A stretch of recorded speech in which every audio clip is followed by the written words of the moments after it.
Olá! Já pararam para pensar em como a Bíblia, simplesmente o livro mais influente da civilização ocidental, chegou até as nossas mãos?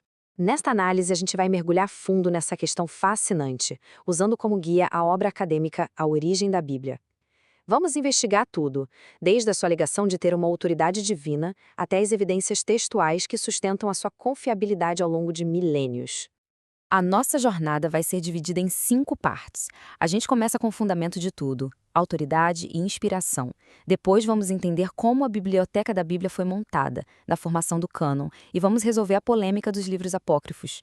Em seguida, vamos apreciar a arte do texto, vendo a Bíblia como literatura. E para fechar com chave de ouro, vamos investigar as provas, mergulhando nos manuscritos e na crítica textual. Vamos nessa? Então, tudo começa aqui na base. Antes mesmo de perguntar quais livros estão na Bíblia, a pergunta fundamental é: por que eles estão lá? O que faz esse conjunto de textos ser considerado mais do que apenas literatura antiga? A resposta, segundo a própria Bíblia e a teologia, está na sua reivindicação de autoridade divina. Vamos explorar os conceitos de inspiração, autoridade e a diferença entre infalibilidade e inerrância. O conceito central de tudo é inspiração. A palavra vem de um termo grego bem específico, theopneustos, que aparece lá em 2 Timóteo. Mas aqui tem um detalhe que muda tudo, como aponta o teólogo J.I. Packer. A tradição mais precisa não seria inspirado por Deus, como se Deus soprasse uma ideia para dentro dos autores. Seria, na verdade, soprado para fora por Deus. A ideia é que a própria escritura, o texto em si, é o produto do sopro divino. Isso quer dizer que o texto não é apenas inspirador, no sentido de nos emocionar, ele é, em sua essência, um produto divino. E para a gente entender por que esse debate é tão relevante hoje, é bom a gente olhar o cenário geral. O teólogo Carl F. H. Henry observou que a gente vive numa época de profunda crise de autoridade. E essa crise não é só na religião, não. Ela atinge a família, a política, a academia. O próprio conceito de que existe uma autoridade externa, objetiva, está sendo questionado. No mundo que valoriza tanto a autonomia individual, a ideia de um livro se apresentar como a palavra de Deus, com a autoridade final, se torna um ponto de debate central. Discutir a autoridade da Bíblia, então, é discutir a própria natureza da verdade. Tá, mas como essa inspiração divina funciona na prática? Já que a Bíblia foi escrita por pessoas com suas culturas e estilos, a teologia explica isso com a doutrina da dupla autoria. Parece um paradoxo, mas a ideia é que a Bíblia é, ao mesmo tempo, 100% palavra de Deus e 100% palavra humana. Pensa assim, Deus é o autor primário. Ele deu o pontapé inicial, supervisionou e guiou o processo todo. Os escritores humanos são os autores secundários. Eles não foram robôs ou secretários copiando um ditado. Pelo contrário, eles usaram suas personalidades, seus estilos, fizeram suas pesquisas. O ponto-chave é que a inspiração divina não apagou a humanidade dos autores. Ela usou essa humanidade de forma perfeita para comunicar exatamente o que Deus queria. É por isso que cada livro tem um estilo único, mas a mensagem final é divina. A partir da inspiração, surgem dois conceitos que muita gente confunde: infalibilidade e inerrância. Vamos esclarecer a diferença. Infalibilidade é um termo mais antigo e amplo. Ele diz que a Bíblia é totalmente confiável e não falha em cumprir seu propósito principal, que é revelar Deus e o caminho da salvação. Ou seja, ela é infalível na sua missão. Já a inerrância é um conceito mais específico e formulado mais recentemente. Diz que a Bíblia, em seus manuscritos originais, não contém erros de nenhum tipo, seja de fato, de história ou de teologia. Tudo o que ela afirma é verdade. Então, resumindo, infalibilidade foca no propósito da Bíblia, enquanto inerrância foca na precisão factual de tudo que ela diz. E aí vem a pergunta de R$ 1 milhão. Se a doutrina da inerrância se aplica só aos autógrafos, os manuscritos originais que saíram da caneta dos profetas e apóstolos, e a gente não tem mais nenhum deles, para que serve essa doutrina hoje? É uma ótima pergunta. Quem defende a inerrância argumenta que, mesmo que as cópias que temos hoje possam ter pequenos erros de copistas, afirmar que a fonte da revelação foi perfeita é teologicamente crucial. Isso estabelece a base da nossa confiança, e é essa confiança que nos permite usar a ciência da crítica textual, que a gente vai ver mais para frente, para reconstruir um texto extremamente próximo do original, com a certeza de que partimos de uma fonte perfeita. Beleza, então para fechar essa primeira parte, a autoridade da Bíblia se firma na inspiração, a ideia de que o texto é um produto divino, soprado por Deus. A dupla autoria explica como Deus e os seres humanos trabalharam juntos. E os conceitos de infalibilidade e inerrância nos dão a garantia de que ela é totalmente confiável. Com essa base sólida, a gente pode avançar. Bom, se a Bíblia é essa coleção de escritos inspirados, a próxima pergunta é óbvia. Como essa coleção foi formada? Quais livros entraram e por quê? Quem decidiu? Essa seção mergulha no fascinante processo histórico da formação do cânon, que é a lista de livros reconhecidos como escritura sagrada. Vamos dar uma olhada em como isso aconteceu, tanto no Antigo quanto no Novo Testamento. Antes de mais nada, vamos definir o termo cânon. A palavra grega cânon significava originalmente uma vara de medir, um padrão, uma regra. No nosso contexto, o cânon é a coleção de livros que a comunidade de fé, primeiro a judaica e depois a cristã, reconheceu como sendo de inspiração divina e, portanto, a régua oficial para a fé e a vida. O ponto mais importante aqui é a palavra reconhecimento. A igreja não deu autoridade a esses livros, ela simplesmente reconheceu a autoridade que eles já tinham por si mesmos por virem de Deus. O cânon do Antigo Testamento, ou a Bíblia hebraica, não foi formado de uma vez só. Ele se desenvolveu em 3 grandes blocos que refletem sua história. O primeiro é a Torá, a lei, que são os 5 livros de Moisés, a base de tudo. O segundo é a Neviim, os profetas, que inclui tanto os livros históricos, como Josué e Reis, quanto os profetas clássicos, como Isaías e Jeremias.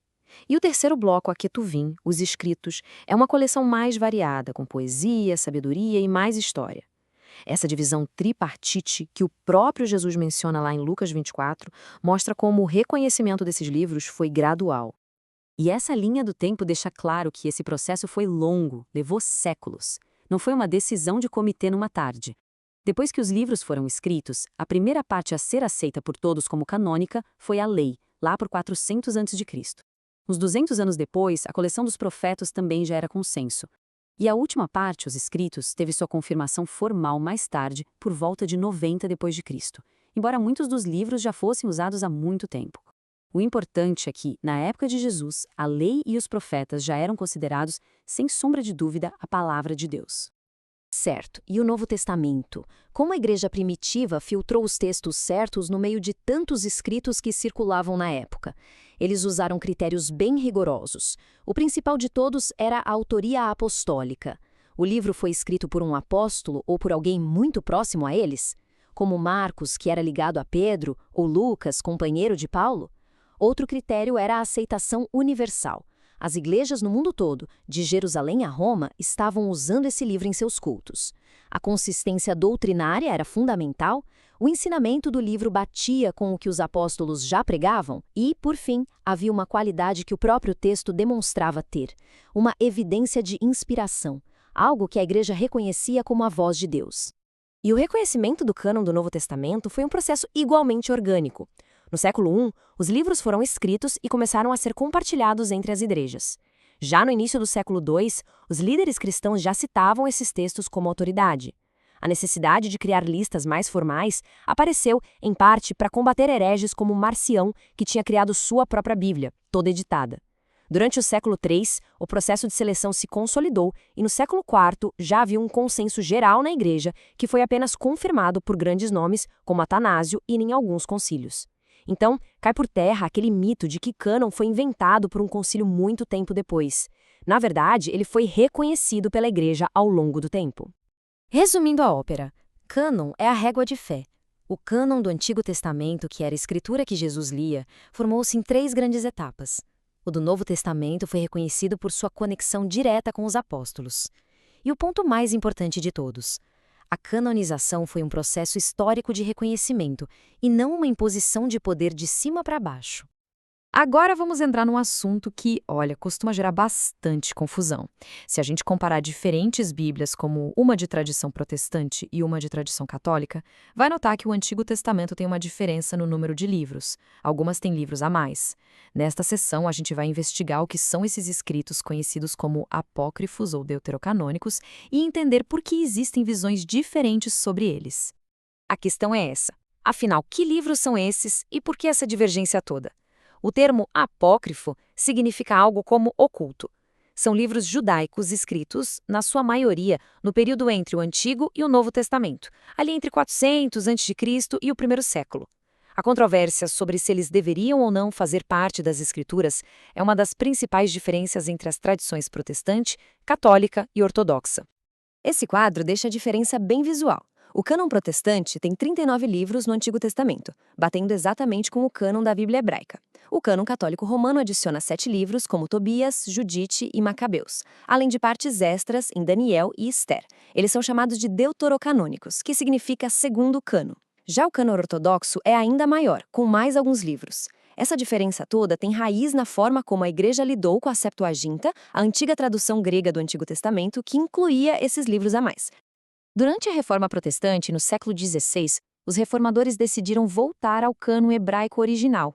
E os argumentos para isso foram vários. O primeiro, e talvez o mais forte, é que esses livros não faziam parte da Bíblia hebraica, a escritura que Jesus e os apóstolos usavam e citavam. Aliás, o Novo Testamento cita o Antigo centenas de vezes, mas nunca cita um livro apócrifo como escritura. Além disso, os reformadores apontaram que consideravam erros históricos e geográficos em livros como Tobias e Judite, e certas doutrinas que pareciam contradizer o resto da Bíblia. Os próprios autores desses livros, em geral, não se colocam no mesmo patamar dos profetas. E, por fim, até na Igreja Antiga havia um debate sobre eles. O próprio Jerônimo, que os traduziu para o latim, tinha suas dúvidas. E aqui um ponto de atenção fundamental. É preciso fazer uma distinção clara. Uma coisa são esses apócrifos do Antigo Testamento, sobre os quais existe um debate entre as tradições cristãs.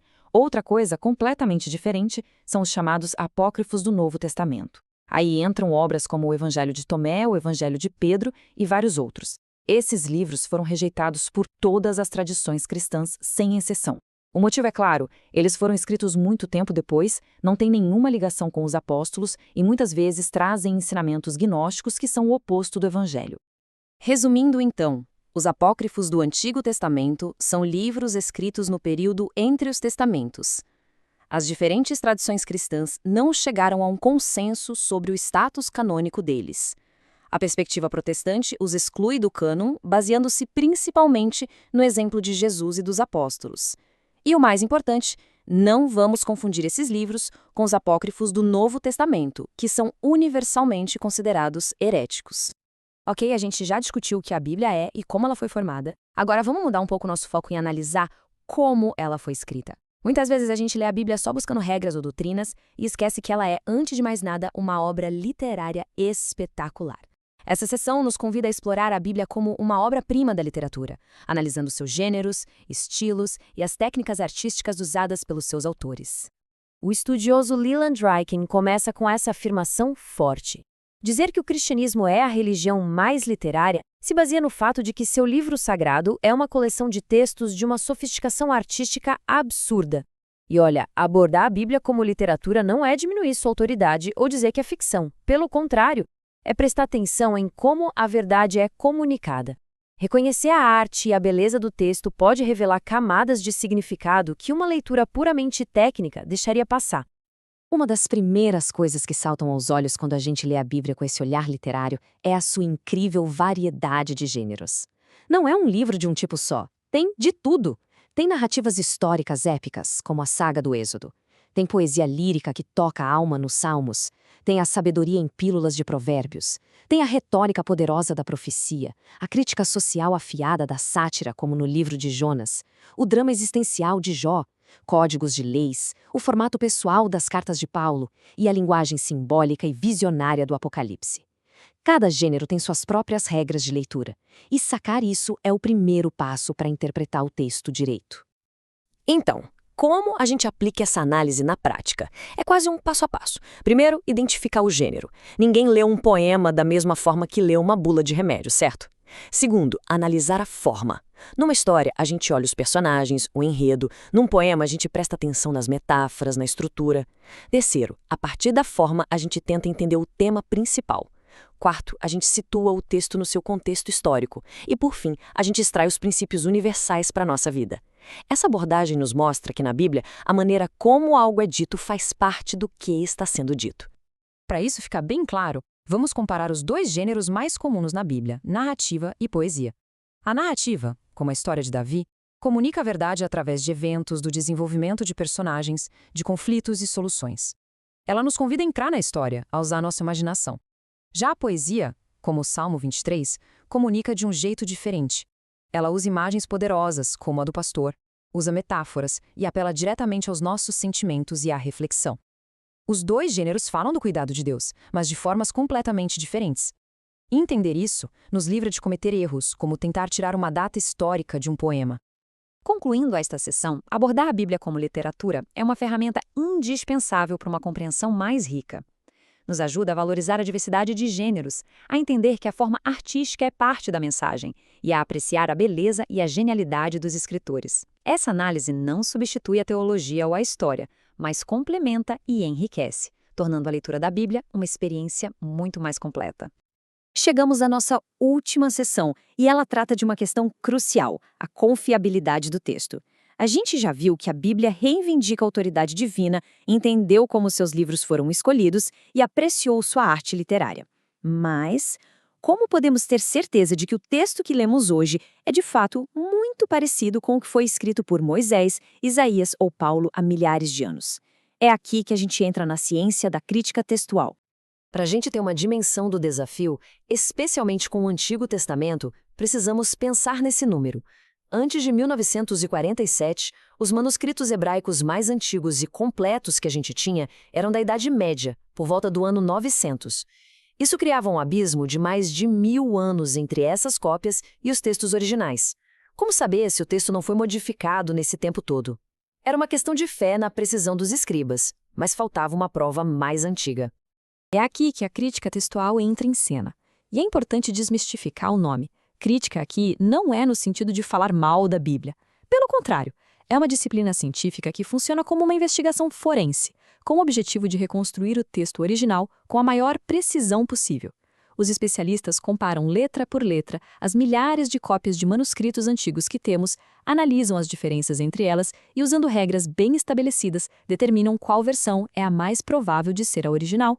Os detetives da crítica textual do Antigo Testamento trabalham com várias testemunhas importantes. A mais famosa são os rolos do Mar Morto, que a gente já vai detalhar.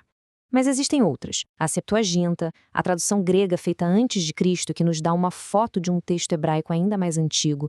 O Pentateuco Samaritano, uma versão da lei preservada por outra comunidade. A Vulgata Latina de Jerônimo e, claro, o texto massorético, que é o texto hebraico padrão, copiado com cuidado absurdo pelos escribas medievais e que serve de base para a maioria das nossas Bíblias hoje.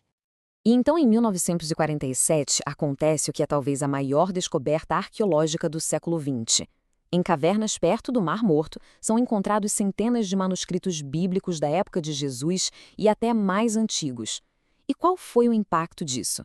Aquele abismo de 1000 anos simplesmente desapareceu. Os estudiosos puderam pegar o famoso rolo de Isaías, de 100 a.C., e comparar com a versão do texto massorético de 1000 anos depois. O resultado foi de cair o queixo. O texto era praticamente idêntico. As diferenças eram mínimas, coisa de ortografia ou pequenos deslizes de copista. Essa descoberta foi a prova dos 9 que confirmou, de forma espetacular, a incrível fidelidade com que os escribas judeus transmitiram suas escrituras. E esse trabalho de decidir entre uma versão e outra do texto não é feito no achismo. A crítica textual segue princípios lógicos. Por exemplo, a versão de um texto que melhor explica como as outras versões erradas surgiram é provavelmente a correta. A versão mais curta de uma passagem geralmente é a original, porque a tendência dos copistas era adicionar uma palavrinha para explicar melhor e não tirar. Da mesma forma, a versão mais difícil de entender, seja gramaticalmente ou teologicamente, costuma ser a original, porque os copistas tinham a mania de tentar suavizar ou corrigir o que parecia estranho para eles. São regras como essas que garantem a seriedade do trabalho. A conclusão dos especialistas é perfeitamente resumida nessa citação de Sir Frederick Kenyon, que foi diretor do Museu Britânico. Falando sobre o Novo Testamento, para o qual temos ainda mais manuscritos e mais antigos, ele disse que a quantidade e a antiguidade das evidências são tantas que o intervalo de tempo entre o original e as cópias mais antigas se torna insignificante.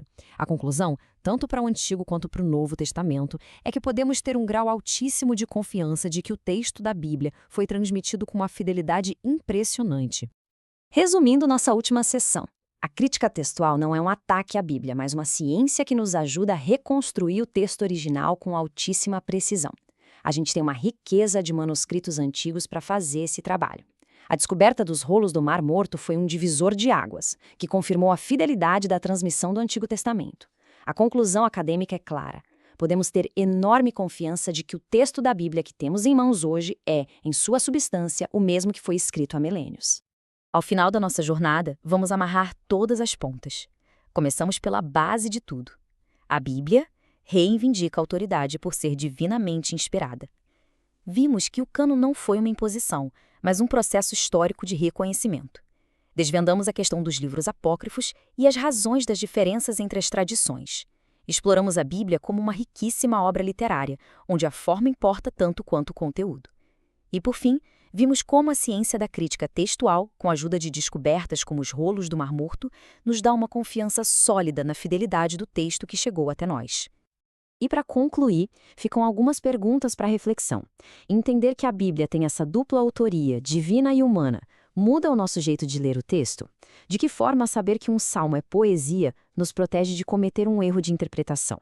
E no final das contas, qual a importância real, tanto para a fé quanto para o estudo acadêmico, de saber que o texto que temos é confiável? Refletir sobre essas questões nos ajuda a aprofundar tudo que a gente construiu aqui hoje.